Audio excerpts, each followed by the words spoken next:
ప్రగతి గురించి deputy CM గారు కూడా మాట్లాడుతున్నారు. థ్యాంక్ యూ అధ్యక్ష.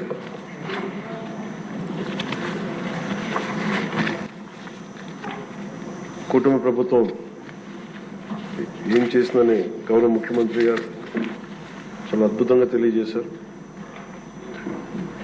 ఈ కష్టం వెనుక ఒకసారి మనం చేసిన విషయాల కంటే కూడా ముందు మనం మాట్లాడుకోవాల్సింది మనం ఏం ఇన్హెరిట్ చేసాం, ఏం వారసత్వంగా వచ్చినాయి ఒకసారి చూస్తే అధ్యక్ష, గుంతలు, శిథిలమైపోయిన రోడ్లు, విచ్చలవిడిగా పెరిగిపోయిన గంజాయి వనాలు, ఇసుక దోపిడీలు, రివర్స్ టెండరింగ్లు, నిర్వీర్యం అయిపోయిన పంచాయతీలు, ఆరోగ్యశ్రీకి ఇవ్వని డబ్బులు,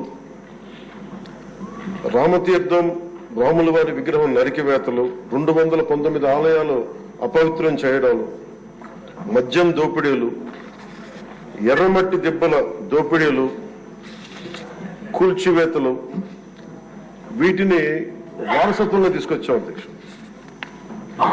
ఆ వారసత్వం మనకి సంక్రమించిన తర్వాత గత ఎన్నికల సమయంలో ఈ వరుస దోపిడీలు, వీరు అరాచకం చూసి ఏ విధంగా దీన్ని రాష్ట్రాన్ని తిరిగి గాడిలో పెట్టాలి అని ప్రతి ఒక్కరి ఆకాంక్ష అధ్యక్ష.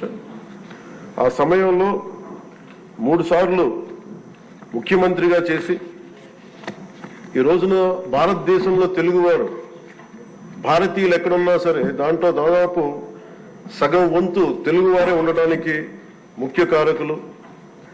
నాలెడ్జ్ ఎకానమీ అనేది ప్రాతిపదిక చేసుకుని దాన్ని దేశమంతా విస్తరించిన ఒక విజనరీ. అలాంటి అనుభవం గల ఒక పాలసీ మేకర్ ముఖ్యమంత్రి, ఆయన్ని కూడా ఇబ్బందులు పెట్టి ఆ రోజు జైల్లో పెట్టినా, ఆయన్ని ఎన్ని రకాలుగా పెట్టినా ఒకటే అనుకున్నాం, ఇలాంటి వారసత్వంగా వచ్చిన సమస్యలను మనం ఎలా అధిగమించగలం అని. ఈ రోజున 150 రోజుల పాలనలో ముఖ్యమంత్రి గారు చెప్పింది, గౌరవ ముఖ్యమంత్రి గారు చెప్పింది చాలా ఉత్సాహం ఇచ్చింది, ఉత్సాహాన్ని నింపింది, భవిష్యత్తు పట్ల విశ్వాసాన్ని తీసుకొచ్చింది. సో మనస్ఫూర్తిగా వారికి నా ధన్యవాదాలు తెలియజేసుకున్నాను అధ్యక్ష. నాకు సంపూర్ణమైన విశ్వాసం ఉంది అధ్యక్ష.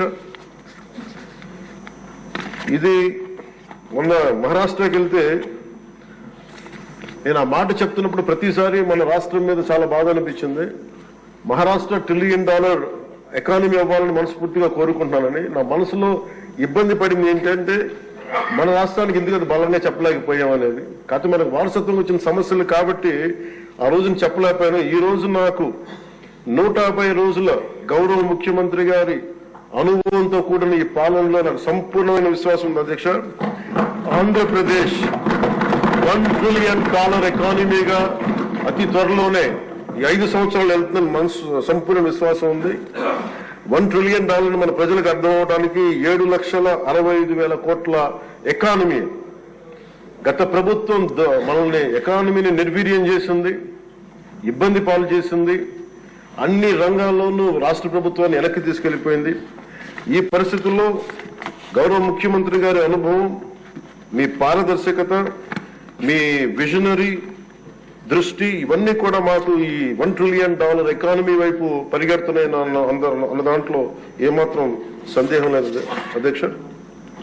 అలాగే మన గత ప్రభుత్వం చివరికి పాస్బుక్ల్లో కూడా గత ముఖ్యమంత్రి గారి ఫోటోలు పెట్టుకోవడం, అలాగే ఏ పథకాలకైనా సరే కేవలం వారిది పెట్టుకోవడం చాలా ఇబ్బంది కలిగజేసింది అధ్యక్ష. ముఖ్యంగా ముఖ్యమంత్రి గారు వచ్చి, గౌరవ ముఖ్యమంత్రి గారు వచ్చి ఎప్పుడు కూడా ఎవరికి కూడా గుర్తింపు లేనివి, ఆలోచించనివి కూడా వాళ్ళని ముందుకు తీసుకొచ్చి వాళ్ళకి ముఖ్యంగా నేను చెప్తుంది, మొన్న చాలాసార్లు కొన్ని సందర్భాల్లో ముఖ్యమంత్రి గారి దృష్టికి తీసుకెళ్తే ఎల్లాప్రగడ సుబ్బారావు గారి గురించి ఎవరికి తెలియదు అధ్యక్ష, చాలా తక్కువ మందికి తెలుసు.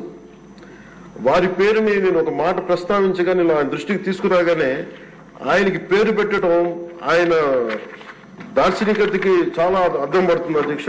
ఎందుకంటే ఎవరెవరి పేర్లు నిన్న కాక మొన్న వచ్చిన వ్యక్తి పాస్బుక్లకి పేర్లు ఆయన ఫోటోలు వేసుకున్న దాన్ని నిజంగా దేశం కోసం, ప్రజల కోసం కాంట్రిబ్యూట్ చేసిన వ్యక్తికి అది గుర్తించడం అనేది మనస్ఫూర్తిగా ముఖ్యమంత్రి గారికి నా ధన్యవాదాలు తెలియజేసుకున్నాను అధ్యక్ష. అలాగే సభలో ఎంతమందికి తెలుసో తెలియదు కానీ పొట్టి శ్రీరాములు గారి నిజమైన బలిదానాన్ని డిసెంబర్లో ఆయన బలిదానం ఉంటుంది. ఆయన చనిపోయారు మన కోసం. దాన్ని రాష్ట్ర ప్రభుత్వం అధికారం దినంగా దాన్ని జరుపుకోవాలని చెప్పి ముఖ్యమంత్రి గారు మా దృష్టికి తీసుకొచ్చారు. దానికి కూడా వారికి సంపూర్ణ కృతజ్ఞతలు తెలియజేస్తున్నాను. ఈ రాష్ట్రం ఎవరి బలిదానం మీద అయితే ఆధారపడి ఉందో, ఎవరి బలిదానం మీద ఈ రాష్ట్రం వచ్చిందో, అనేక లింగ్విస్టిక్ స్టేట్స్ ఎవరి బలిదానం మీద ఆధారపడి వచ్చిందో ఆ వ్యక్తిని రాష్ట్రం నిజంగా గుర్తించుకోలేదు. మొట్టమొదటిసారిగా దాన్ని గౌరవ ముఖ్యమంత్రి గారు దాన్ని ముందుకు తీసుకొచ్చి గుర్తించే పరిస్థితిని తీసుకురావడం మనస్ఫూర్తిగా వారికి నా అభినందనలు తెలియజేస్తున్నాను అధ్యక్ష. అలాగే కన్యకా పరమేశ్వరి ఈ ఆవిరి బలిదినాన్ని కూడా అధికార దినోత్సవంగా జరుపుకోవటం నిజంగా వారికి మనస్ఫూర్తిగా నా ధన్యవాదాలు తెలియజేస్తాను అధ్యక్ష. గత కాలంలో ఫస్ట్ కి సార్ నేను ఒక ప్రభుత్వ ఉద్యోగి కొడుకున్న అధ్యక్ష. మాకు ఏదైనా సరే నెల మొదటి రోజున ఉద్యోగాలు మనకి జీతాలు వస్తాయనేది మాకు చిన్నప్పటి నుంచి అలవాటు. అలాంటిది గత ప్రభుత్వ కాలంలో ఏనాడు 1వ తారీఖున జీతాలు పడలేదు, 1వ తారీఖున ఏవి పడలేదు. అలాంటిది 1వ తారీఖున ప్రభుత్వ ఉద్యోగులందరికీ టెన్షన్ గా ఆ జీతాలు పట్ల మనస్ఫూర్తిగా ముఖ్యమంత్రి గారికి అభినందనలు తెలియజేస్తాను.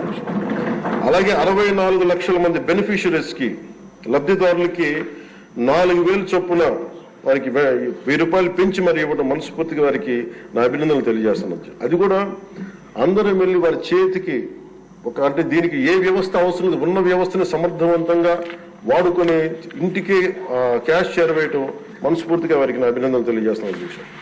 అలాగే పంచాయత్ డిపార్ట్మెంట్ సంబంధించి 1,452 కోట్లు మేము ఇప్పటికి ఖర్చు చేసాం అధ్యక్ష. అలాగే ఇండిపెండెన్స్ డే సెలబ్రేషన్స్ కూడా చాలా ఘనంగా జరుపుకున్నాం, డబ్బులు పెంచి అనేక సందర్భాల్లో తెలియజేశాను. 13,326 గ్రామ పంచాయతీలకి జాతీయ ఉపాధి హామీ పథకం కింద పల్లి పండుగ ద్వారా 4,500 కోట్లు నిధులు విడుదల చేశాం అధ్యక్ష. అలాగే గౌరవ ముఖ్యమంత్రి గారి ఈ నాయకత్వంలో ఈ ప్యాడీ జ్యూస్ రైతులకు కావాల్సింది 1,674 కోట్లు రిలీజ్ చేసి నిజంగా మీరు రైతాంగానికి మీరు ఎంత అండగా ఉంటారని మాటలతో కాదు చేతుల్లో చూపించారు అధ్యక్ష. వారికి మనస్ఫూర్తిగా నా ధన్యవాదాలు.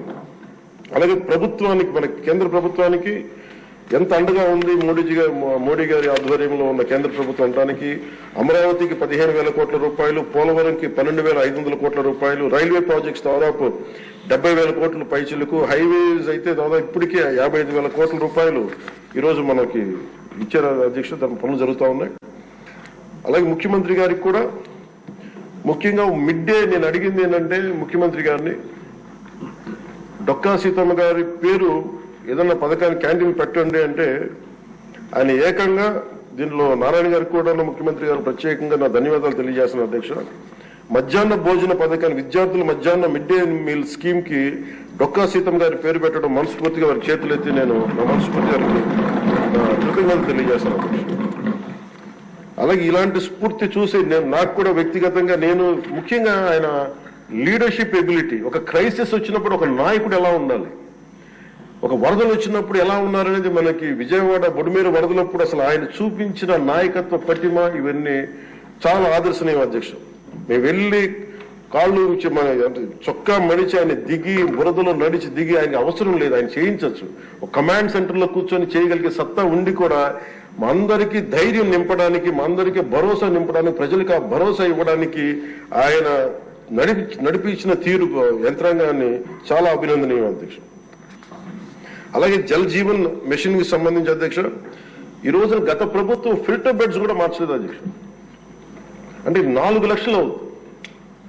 అంటే ప్రతి నెల మొదటి లేయర్ లో మొదటి శాండ్ తీసి అది అసలు కనీసం అది కూడా కనీసం ఫిల్టర్ బెడ్స్ మార్చని కాడికి ఈ రోజు పొద్దున మన అసెంబ్లీలో కూడా మాట్లాడిన గౌరవ సభ్యులు కొంతమంది తీసుకొచ్చింది కనీసం మనకి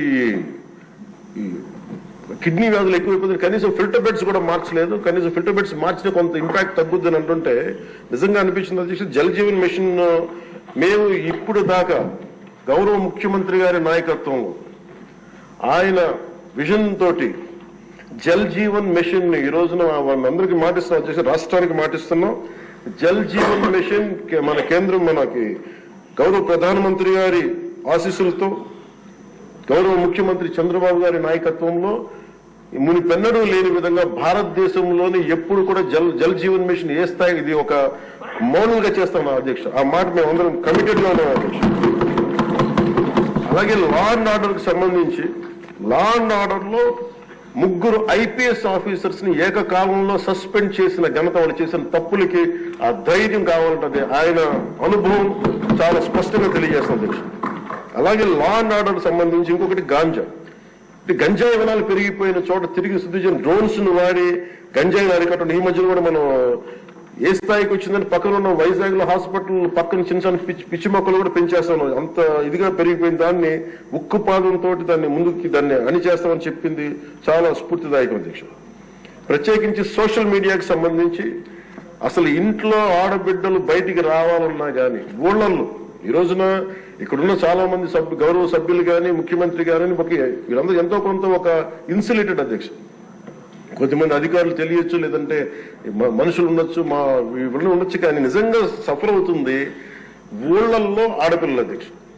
ఈ అలవాటు అయిపోయి గత ప్రభుత్వం చేసిన అలవాటు అయిపోయి ప్రతి ఒక్కళ్ళు ఒక ముఖ్యమంత్రి స్థాయి వ్యక్తిని బూతులు తిట్టడం, అన్ని తిట్టిన తర్వాత కూడా వాళ్ళకి అలవాటు అయిపోయి ఇంకెవరు తిట్టాలో తెలియక స్థానికంగా ఉన్న ఆడపిల్లల మీద కూడా వీళ్ళు అవాకులు చవాకులు పేలి పచ్చి బూతులు తిడతా ఉంటే ఎవరికి చెప్పుకోలేక వాళ్ళు ఇబ్బంది పడతా ఉంటే బయటికి రాలేకపోతున్నారు. క్రైమ్ మైండ్ సెట్ పెరిగిపోయింది, క్రిమినాలిటీ పెరిగిపోయింది. ఇలాంటి సమయంలో ఆయన ఉక్కుపాదంతో సోషల్ మీడియా యాక్టివిస్టులు అనే పేరు చెప్పుకునే గుండాలకి రౌడీలకి ఆయన తీసుకున్న చర్యలు, హోంమంత్రి అనిత గారు తీసుకున్న చర్యలు చాలా బలమైన అభినందనలు. ఇదే కొనసాగాలని కోరుకున్నాను అధ్యక్ష. This should be a continuity of our entire governance. మన అడ్మినిస్ట్రేటివ్ లో ఒక భాగం అవ్వాలి అధ్యక్ష. మనస్ఫూర్తిగా వారికి నా ధన్యవాదాలు తెలియజేసుకుంటూ గౌరవ ముఖ్యమంత్రి గారికి నేను మాటిస్తున్నాను, గౌరవ సభ్యులందరూ కూడా ఇసుక దోపిడీలు కానీ లేదంటే మేము చేయాల్సిన పనులు ఎప్పటికప్పుడు మీరు మాకు ఆదేశాలు ఇవ్వండి సార్. మా ఆదేశాలు ఇవ్వాలని కోరుకున్నాను అధ్యక్ష. మేము బెల్ట్ షాపులు కానీ మా అందరి బాధ్యత లా అండ్ ఆర్డర్ గురించి మాట్లాడటం మా మంత్రివర్గంలో